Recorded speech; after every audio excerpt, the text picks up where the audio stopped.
오늘의 큐티 말씀은 예레미야 17장 1절부터 18절입니다. 제목, 마음의 진정으로 새겨야 할 것. 먼저 앞뒤 문맥을 살펴보겠습니다. 예레미야를 통해서 유다의 심판을 예고하시지만 근본적으로는 백성들이 회개하고 돌아오기를 바라고 계십니다. 비록 바벨론의 포로로 끌려가지만 그곳에서 진정한 회개 역사가 일어난다면 출바벨론 하는 역사가 일어날 것입니다.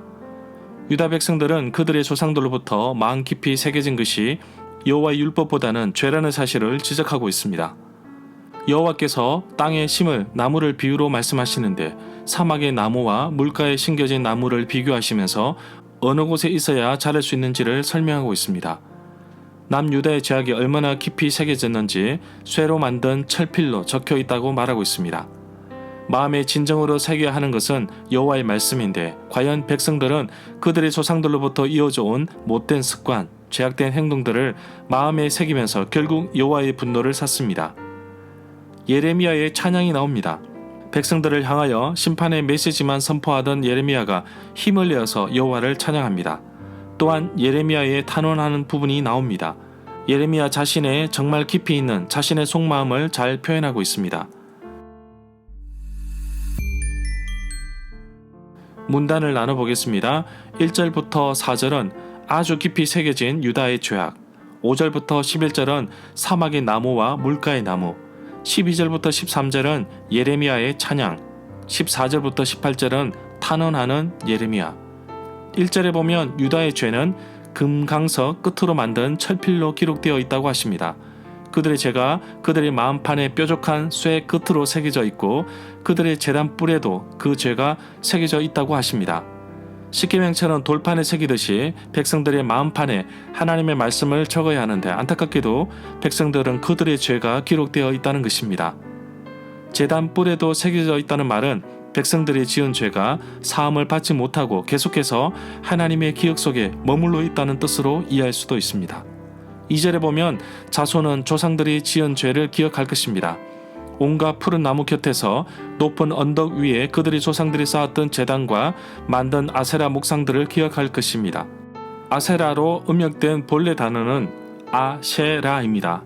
아세라는 나무로 만든 목상으로 풍요를 가져다 준다고 믿었습니다. 보통 제단 곁에 세웠습니다. 바알의 짝 여신이 아세라입니다. 옛적부터 푸른 나무 아래서 행음하면서 죄를 저질렀습니다. 얼마나 죄를 지었는지 비누로 씻어도 죄가 지워지지 않는다고 2장 22절에서 말하고 있습니다. 8절에 보면 마치 시편 1편 3절을 연상케 합니다. 생명의 근원을 떠나서는 살 수 없다는 사실을 마치 시편 1편을 연상하며 표현하고 있습니다. 9절에 보면 만물보다 더 거짓되고 아주 썩어서 부패하고 삐뚤어진 것이 사람의 마음입니다. 누가 능히 그 속을 알 수 있겠습니까? 사람의 마음은 심히 악하기 때문에 그 속을 알 수 없습니다. 루터는 사람의 마음은 근본적으로 모순에 빠져 있다는 점을 말하면서 생각하여 거짓되고 심히 부패한으로 옮긴 히브리어 표현을 반항적이고 낙담한으로 번역하였습니다. 10절에 보면 여호와께서 각 사람의 마음을 살피시고 심장을 감찰하며 각 사람의 마음을 시험해 볼 수 있습니다. 그러므로 여호와는 각 사람이 하였던 행실과 행동에 따라 갚아주시는 분이십니다. 예레미야 11장 20절에 보면 공의로 판단하시며 사람의 마음을 감찰하시는 분이 바로 여호와 하나님이십니다. 폐부는 문자적으로 콩팥입니다.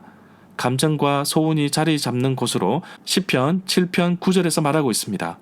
심장으로 옮긴 단어가 본래 콩팥과 같은 의미로 쓰이고 있습니다.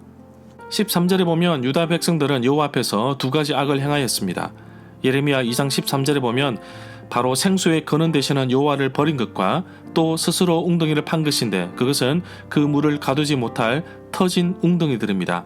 또한 예레미야 1장 16절에서도 여호와께서 백성들을 징계하시고 심판하시는 이유는 여호와를 저버리고 배신하고 떠났고 또 다른 신에게 분향하며 자기들이 만든 것 우상에게 절하였기 때문이라고 합니다.